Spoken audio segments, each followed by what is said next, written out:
Hey there, welcome to my channel. My name's Momo and I'm excited to have you here.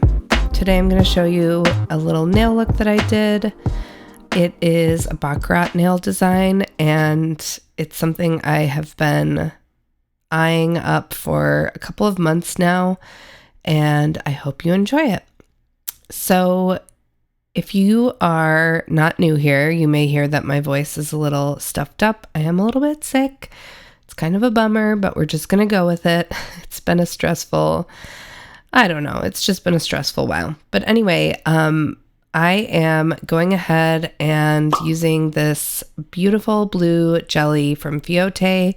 This is from the Waterful collection. I've talked about it a million times on my channel, but it's my favorite all-encompassing jelly set. So it's got a lot of beautiful colors. You can mix them as well. And they're just a very beautiful jelly or glass gel consistency. I did go ahead and do another coat off camera. And now it's time for some magnet gel. And I'm showing you this new tool that I got from Amazon. It's a gigantic magnet, kind of silly. I'm not sure that it's much stronger or better than the one that I have already, but I did use it for this look and it worked. Although I will say that these very fine particle cat eyes are hard to work with. This is the newest trend. This one in particular is from Icegel. It is of super fine magnet gel. So you can see that the magnetic particles are very, very fine. And it's cool because they move really easily. But what's hard about that is that they move really easily. So you can kind of easily move them out of the place that you want them. And also they start to disperse more easily than bigger particles. So you definitely want to flash cure these as soon as you get them into a position you like. So I'm just going ahead and using the same technique that I've showed in the last couple videos with magnet gels, which is to kind of use the magnet on each side and then go around in a circle at the end to kind of create a little bit of a spotlight. I will say I haven't mastered the spotlight effect, and if you're wondering what I'm talking about, I explain it more in another video, which I'll link. You should be able to see it at the top of the screen if you want to click in and get more detail on that effect. But yeah, this was a learning curve. I had to do a lot more trial and error with these than with other magnet gels that I'm used to, just because they do move a little bit differently. But for the most part, I'm essentially pushing up the magnet from each side. So from both of the long ends and then the top and the bottom of the nail, and trying to get it toward the center in a way that is uniform and pretty, where, yeah, you can kind of see all of the magnetic bits are up at the top when I shift my finger around. And then I'm again just going ahead and using the magnet to spin it around and try and make a little bit of a spotlight. I wouldn't say that these turned out to be spotlights though.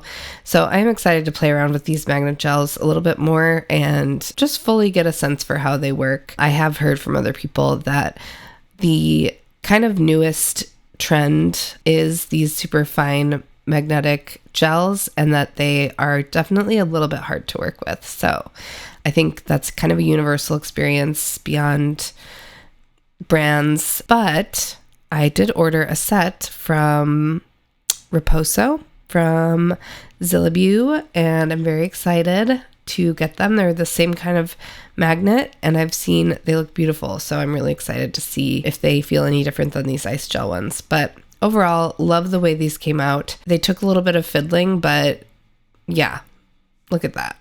I think these are really pretty. We are going to go on and remove the tacky layer. So just taking some alcohol and acetone on a wipe and wiping off the inhibition layer. And then I'm going in with the ice gel powder top gel. And I am making sure to coat every single part of the nail. This is a top coat specially formulated to work with chrome. So I've seen these baccarat nails all around and they tend to have one thing in common, which is that they have a really shiny glitter underneath, usually a cat eye. And if you haven't seen it, I did try this out on a non-cat eye glitter. So you can see that in this video if you're interested. But they usually have a cat eye glitter. Either way, I thought it would add an extra element of interest, I guess, to add a chrome on top. So I'm going ahead and adding this chrome by Bonnie B, I believe. This was a gift from my friend whose nails I do sometimes. She sometimes likes to make little sneaky zillabeau orders and have me put some of the stuff on her nails, but also I think it's just kind of a nice thank you for doing her nails as well. So anyway, let's go over how we do this. So we make sure to coat each side of the nail in this gel. Fully cure, which in this case is for 25 to 30 seconds. I'm calling it a full cure because it is the full cure per the manufacturer's instructions. So that's about 25 to 30 seconds for this ice gel top coat. And after that, you'll see that I'm taking a little foam eyeshadow applicator, I guess is what you would call them, and rubbing in the chrome powder. And honestly, I feel like I say this every single time, but these chromes never show up as shiny as they are, but you can kind of see the shifting when you look at where the magnet gel is. You can see that it's kind of turned yellow, and you can see a little bit of the blue glint. So that's kind of what this chrome powder looks like. It's got this beautiful shifting effect from blue to yellow. And, you know, this isn't totally necessary, but I think it adds a little bit of something extra. Also, I would just say there's plenty of ways to apply chrome powder. I was using these foam applicators just because they were around and easy, but I do think sometimes I've gotten better results with a gloved finger. I think it kind of even depends on the chrome, if I'm being honest. So yeah. Next is a very important part. Anytime you do chrome or use pigments or use an airbrush, I'm going ahead and filing the free edge to essentially create a little lip on the free edge that does not have chrome on it. And the reason I'm doing that is because I want to put a top coat on. And you can see really exactly what I've done here in this clip to create this little buffed out edge. And yeah, so when you put your top coat on, gel likes to adhere to gel, so it will adhere better to that gel that we've exposed by filing the free edge than it will to that shiny chrome. So once we create that lip, we're giving the gel something to adhere to, if that makes sense.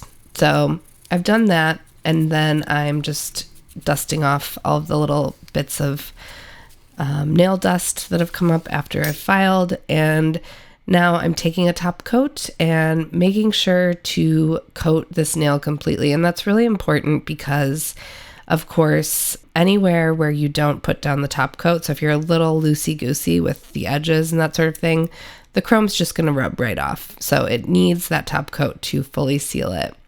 So definitely make sure to take your time whenever you're doing chrome to make sure to cover all parts of the nail.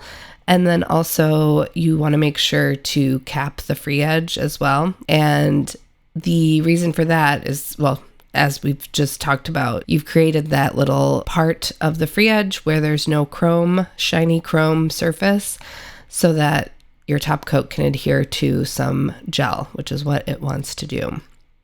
So just finishing that up. And, you know, technically, I guess I could have just used a matte top coat here to seal, because I will, after curing this, go in with a matte top coat. But I just figured that it would be good to have like a more sturdy matte top coat. I don't really trust, to be honest.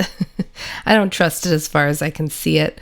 Is that how it goes? Anyway, you know, it's not as hardy. So I just wanted to make sure that I was getting a nice, perfect seal on the chrome with a top gel. And in this case, I'm actually using the Light Elegance Super Gloss, super shiny, I think. And yeah, doing that because it's a nice hard top coat, and I think that'll work well. So as I mentioned, you won't see it, but I am adding a matte top gel, and that's going to be essential. So after this full cure, I went ahead and added a matte top gel, and I'll talk a little bit more about why that's necessary in a little bit. But you'll see that I'm taking the Sunbake Non-Wipe Top and Clear Gel from First Street, And the important thing about this gel is that 1, it's non-wipe, and 2, it is not that self-leveling, so it holds its structure pretty well. You don't want something super thin. You definitely want something a little bit thicker. And I am just drawing the straightest line that I possibly can right down the center, and then going next to it as close as I can without the 2 lines touching, and creating another super thin line. And the best method to get these really beautiful is to make really, really thin lines and get them as close together as possible. You can certainly do like thicker lines. I've seen people do much, much thicker lines than this, and it still looks cool, but the real impressive part about these baccarat nails, in my opinion, is how you almost can't tell how they were made. It almost looks like a little tiny rake was run through them. One of my friends, shout out to you, Verdsky, mentioned that, and I think that's totally true. It looks like a little tiny Zen garden or something. So you're going to want to be flash curing every once in a while to make sure that nothing runs, because you definitely don't want your gel lines running into each other. Pretty much as soon as they touch, they will make a mess and just become a blob. So definitely don't want the gel lines to touch each other. So I think just flash cure as much as you feel is necessary. I have gotten a little bit faster and a little bit more confident. So I think there was a point where I would have probably flash cured after every single line. But now I was able to do 3 or 4 and then flash cure. But yeah, basically you can see what I'm doing. A couple more things to note. I think it's important to not get too much on your brush. That will help you, of course, create a nice thin line. And then it's also important to have the gel evenly coating your brush, so not big globs at certain points, because if you have big globs anywhere, it's going to be difficult for you to get a nice, smooth, uniform line. And then another thing I noticed while I was doing this is you can lay down your first line really, really thin. So it doesn't need to have a lot of product. It doesn't even really need to be 3D. Like, it doesn't have to be super raised. You can lay down that first line, and then you can take a little bit more gel on your brush and add a little bit more. And the way gel works, it kind of follows in the track that you've set it. So once you lay down this little line, if you need to add more gel, you can kind of just put a little bit more gel on your brush and run past that line again, and it'll easily add a little bit of height to the nail. So those are my tips. Also, I left this in real time so you can see how incredibly slowly I'm going. That's another important part. It just kind of takes a while, although it's not the most time-consuming nail art I've ever done, so don't be intimidated by that if this looks fun to you. Some people might say, this doesn't look fun to me at all. No, thank you. I will put on a sticker, and that is fair too. But yeah, I think it came out really well, and I really enjoyed it. And I wanted to just say too, the important thing about using a matte top coat is that you are helping to create the illusion of depth. So when you have the matte on the background, it makes it look it makes the shiny parts look even more raised than they are.